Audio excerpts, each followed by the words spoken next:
Hello, everyone. This is Mike Ronchetti, and I'm excited to have a fellow business owner right here from Indiana with us today. My guest has a fascinating and exciting background in automation engineering. This includes mechanical and industrial engineering areas, and it's an area that I know a little bit about, but boy, I hope to learn from Tyler a lot more about what he's doing and how he's making it a great career as well as a great entity here in the Middlebury, Indiana area. It's my pleasure to welcome Tyler to the show today. And I realize that I'll let Tyler introduce himself as well as his background, and we'll go with that. Tyler, Hey, let's start with introducing yourself and tell us a bit about your personal life, where you're born, where you live, about your family, some other hobbies. Tell us about yourself. yeah, so my name's Tyler Krehbiel. Run a automation business with my wife Sarah. We've been doing that for almost 8 years now, so that's been pretty exciting. It's been fun having it grow. But originally, though, I grew up in a small town in Kansas. It was 600 people, and a lot of people get the laugh out of the name. The town was called Pretty Prairie. Famous lady, the lady that founded it walked up on a hill and said, "Wow, that's a pretty prairie," and hence our name. And so that's where it came up. Uh, my father was a farmer. He grew up farming wheat and cattle, and I think that's kind of where I get my business aspirations from, is watching him run his own business and all the struggles, all the ups and the downs. I think I was just inspired by him and seeing what he did. And then, I didn't pick the same path as farming. That wasn't quite my forte by any means. But then I carried a lot of the principles that I saw him do, and a lot of the lessons that I was able to learn from watching him run his own business. I was able to translate those over to my own with my wife and I.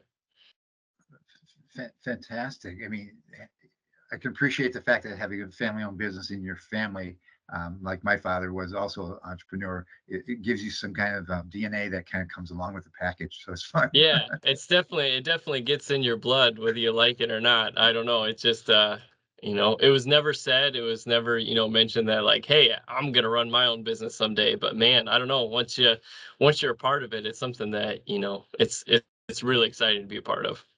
Oh, fantastic. So tell us a little bit more about that business. I mean, how it came about to be, at what point did you have the confidence that you could actually run your own business? Yeah, well, I started out as a machine design engineer at a company, not too far away. And man, I loved it. And I saw how much it helped the companies that were purchasing the equipment that we were making.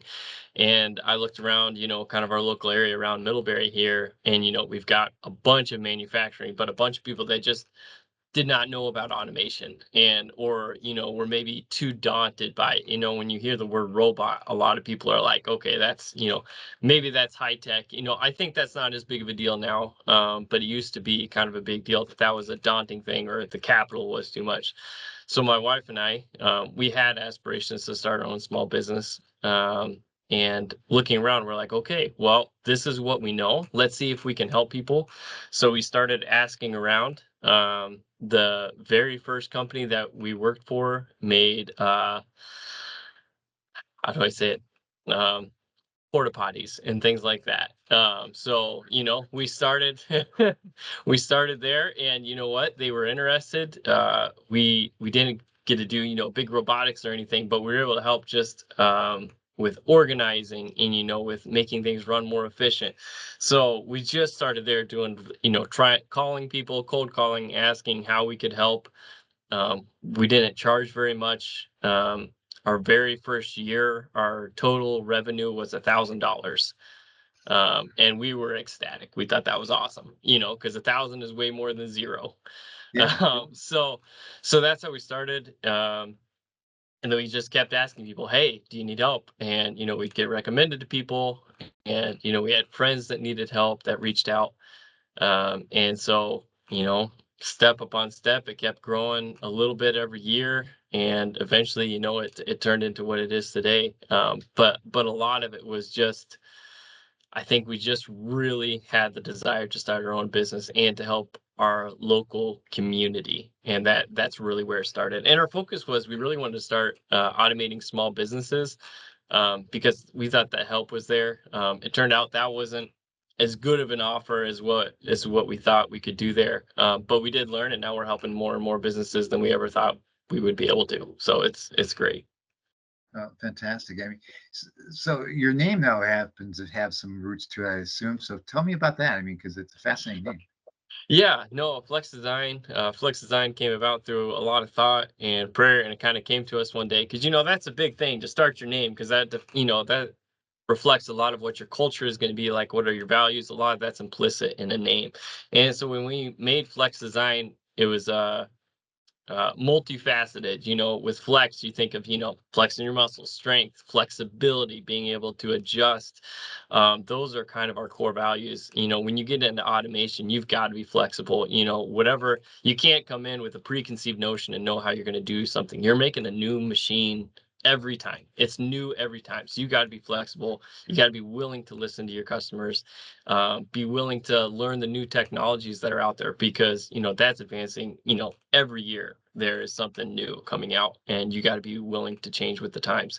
And so that's a lot where the name come from. And when we work with businesses, a lot of them mention the name because that is something that they appreciate, is the flexibility. We want to be someone that brings value and is easy to work with. We don't want to be a pain for someone. We want that to be an easy process, that people look forward to working with us, that's a pleasure, that they get to work with us on things. Well, I like the fact that you brought the name into also the working relationship. And sometimes it's just symbolic brand, but no, you sound like you entwine it into your culture. So that's fascinating. Yes. I want everybody to realize that you can check out the company in the link description below within our LinkedIn lock, lock-in section there, as well as watch the interview itself. And once in a while, if you can, give a comment about it on that LinkedIn opportunity. Thank you very much for doing that. Let's go back to the next section. You work with others. Obviously, you're not a solopreneur. You basically have a team, I assume.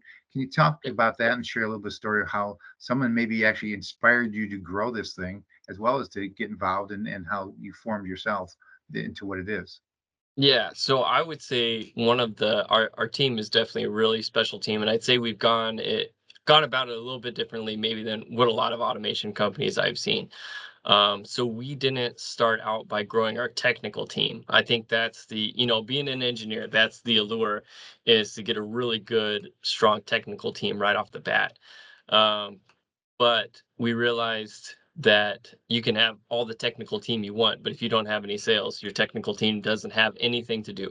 So our very first full-time hire was a salesman. He'd been in motorsport sales for 14 years. He'd already grown his own business with his brothers, so he came in with a lot of business experience.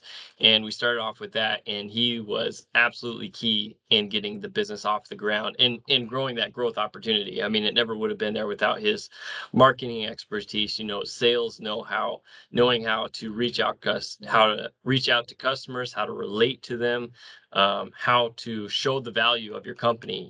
As an engineer, I like to bring all the numbers, but that doesn't necessarily matter to everyone. And so he understood those types of things, and that really allowed us to take off the ground. And then once that took off, then we were able to grow a very experienced technical team. We've got some guys that come from the IT background. We got guys that are experienced already in the automation background. So yeah, we have we got 6 people all together, but man, a lot of experience. And I kind of like that, tight knit, very capable, but somewhat smaller team. I think that gives us a lot of flexibility, especially when you talk about, the highs and lows that can come with business. A team that you're able to trust as their own individual leaders. And then if you need to bring in contractors or something like that, like I can trust these guys to go ahead and lead contractors so we can scale up or scale down depending what the market is like. Hmm. So you mentioned your team came on board, obviously, as you and your wife started. When Yeah. did this all happen? What was your timing? What years were we talking about? Oh, okay. No, that's a great question. So 2016 is when we started. I think we made our first full time hire in 2020. So it took a while just to be able to say like, hey, we think we've got enough of a team now. We can make a full time hire. So I think that was 2020 when we had that. And then we brought on a part-time hire after that for the bookkeeping and things like that, just so I could focus on design.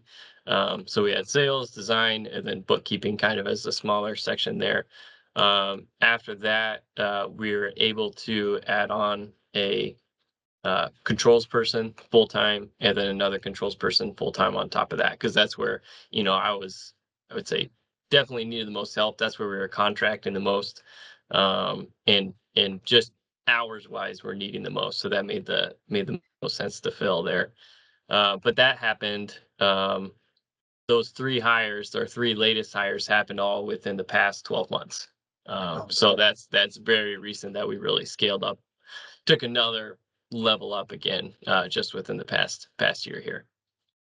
so I'm going back to my previous question to make sure I don't give you that missed opportunity to answer it Yeah. kind of the way I was looking to find out if you got some thoughts on it. Did you have one individual kind of looking over your shoulder inspiring you, or is it basically self, you and your wife getting No, inspired? yeah, I would say it's mostly me and my wife. Now, what I would say, I didn't have anyone that I was trying to follow, but I did Mhm, have a lot of people, I would say, like, beside me. So at the same time, I had a guy I worked with on my very first job. He was starting his own business, so we would go back and forth. Another guy that I used did some contract work with before. He was starting his own business, so I had this group of like 4 or 5 people that were going kind of at the same pace I was, and we're all growing together. And so, talking with them like, "Hey, what are your struggles? How are you approaching these problems?" I mean, that was, eh, just a wealth of information. And then I had one business mentor that was already out of the business, but he did something similar. And I would call him frequently, like, "Hey, this is, I run into this situation. What would you do, or what have you done?" And mhm. that was invaluable to have that kind of, mentorship to look up to. Wonderful, wonderful that you're looking for those things and found them when you need them, as well as sounds like you had some hybrids, you had some collaborations. That's a very Right. open-minded. So that's fantastic to hear. Over the year, or a couple of years here, obviously, you've been since the before pre-COVID world and survived COVID. Congratulations on that. Maybe thrived. I'm not sure. Was it COVID? Yeah. It was. No, because that had a, and I would say that's still a thing. And part of our mission is to build the economic backbone of our community. That is a goal of ours. And when we saw COVID hit, we're like, everyone's scared. Like, well, what is the labor pool going to look like in a few years? We don't know. A lot of people were exiting the workforce. Still, a lot of people are not entering back into the workforce, like the numbers were. And so for people to be able to stabilize their business production, they needed something else besides people. And we saw that time and time again, where they would love to hire people. They would actually rather hire people, but because the labor pool wasn't there, they're like, we have no option. Even if our ROI isn't 2 years like we would like to be able to make production, we have to figure out new ways of doing things. And so, yeah, COVID really is the thing that took us to the next level. I would, you know, as unfortunate as that sounds, that's really the Yeah. thing. And we wanted to be there for our community and provide that service. Excellent. So with that in mind, I mean, what's the biggest learning as an owner you've had though since you started the company? I guess if there's a way to kind of not summation, just right now, if you're surprised you learned something, what was it? Yeah. No. I think the thing that really surprised me was how important the small details were. I thought as a business owner, I would be looking over, everything and really big picture stuff. And there is that. But really, especially when you get to financials, or even going through design work, like the attention to detail never can stop. That I thought that would be something that you graduated from. And that was definitely a misconception. I remember, we talked about my father growing up. He would spend the evening sometimes just going over his numbers, going over, bushels per acre, his fertilizer, things that he was putting on the field. Um, I'm finding I still have to do that. And I don't think, talking to other guys, that are kind of going on the same path, they haven't stopped that either. And I don't think that's something that can stop. I think you continue having to pay attention to the small details. Now you hand off a lot, and let a lot of people delegate, or you delegate to other people, and they take charge and leadership of a lot of things. But you don't get to just turn a blind eye to things either. Yeah, I Yeah. understand that. Wow, it's again going back to this idea of looking at your human relationships over the years, not just the technical advances that you see the technology happening. It's all about mirroring up together as well as working with that client. It sounds like you appreciate that. So if I'm going to ask you something about three people in your business ownership journey and who we might be most grateful for or for being there, for being strength. And again, you don't have to name names as much as you can for first names or whatever. Just visualize it. Who are they and how they help you? Yeah, so I would almost put him like in three classes, but the first one would obviously be my wife. She had came in with some business experience and just a very um, strong attitude. She had the strength of character to go through the obviously difficult times. You know, business is not all up and up. I mean, there are some real low lows. You get real high highs, which is fun, but there are some real low lows. And she had the strength of character to be able to take those on and you know not be discouraged by those and just forge on. So that was an encouragement to me that you know she had that. The second is like those people that have been doing the same thing or similar thing I have, you know, been on a similar path. Maybe not the same industry, maybe not the same goals, but you know, being able to walk beside those people. And then the other would be company partnerships with, you know, people that are in our industry that are trying to make things better. There, I thought it would be more competition, you know, getting into it. I thought these I'm gonna have to fight tooth and nail against these guys, and I really have not run into that. What I've run into is, hey, people, there's so much that we need to do and to get done, and we're all trying to do the very best we can. And the openness of people to be able to work together and collaborate together and share information and share our experiences and share, you know, how we do things and try to make things better. That has been invaluable. So if I'm hearing you say that the past has been a good road ahead or behind you and foundationally you're solid, what do you think the next 1 to 3 years are going to look like? What do you see your growth, your challenges maybe moving forward? Well, it's definitely, you know, somewhat market dependent. So, you know, everyone wants to grow, but we also have to, you know, grow within what the market allows. So, you know, we can look at new markets. So we do have new markets that we're looking at growing into. You know, more the service robot industry is something that we're looking into. That might be a market that opens up. You know, the industrial automation. I don't think that's going anywhere. I think that's still a strong market. We don't know what the cap or the volume is of that yet, so we're trying to feel that out. So I don't like to dictate growth. I don't think you can just dictate how much you want to grow necessarily without really knowing the market.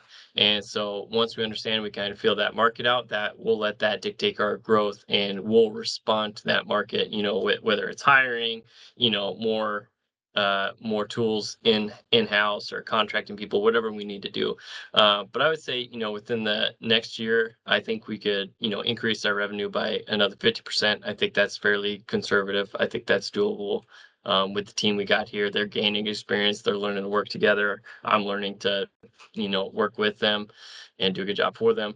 Um, and in 3 years, man, sky's the limit. I mean, that's yeah. I think we could do some great things within 3 years from now. And I don't even know what the company will look like. You know, as we grow into other market sectors, you know what, it might not look quite like what it looks like right now. Mhm.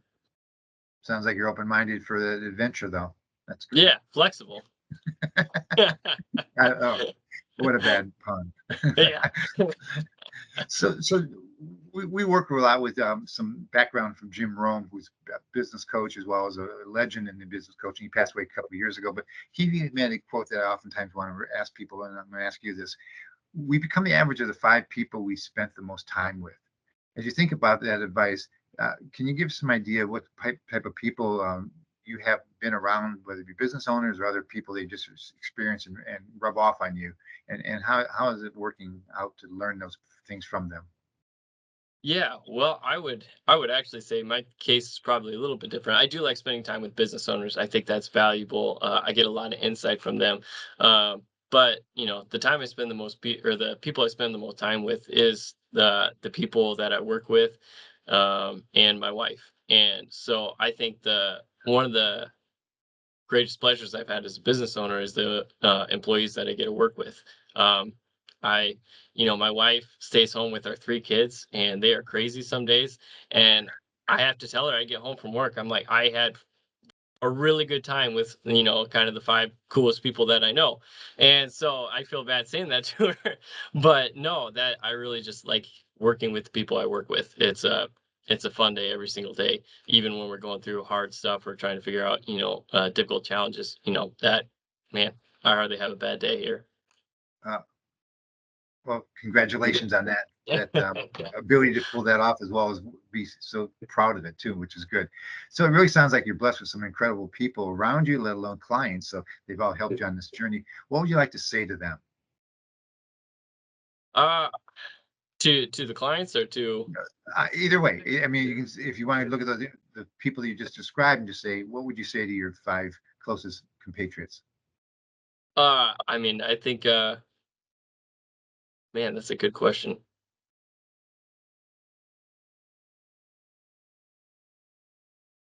It's been way more of a blessing than I ever could have imagined. I think that's probably the biggest thing. Yeah, you just get really thankful when you sit down, and you take a look around. I don't think you can have anything else but thankfulness. That's really the thing that overwhelms me. Yeah, So yeah, yeah, you can you can always look forward to see what could be, or look to the past of what could have been. But man, when you just sit in the present, it's nothing but thankfulness. excellent. Thank you for that honest response. Tyler, it's been a pleasure speaking to you today, and thank you very much for being on our show. Yeah, I appreciate the invitation, Mike. Look, good time talking to you. Thank you.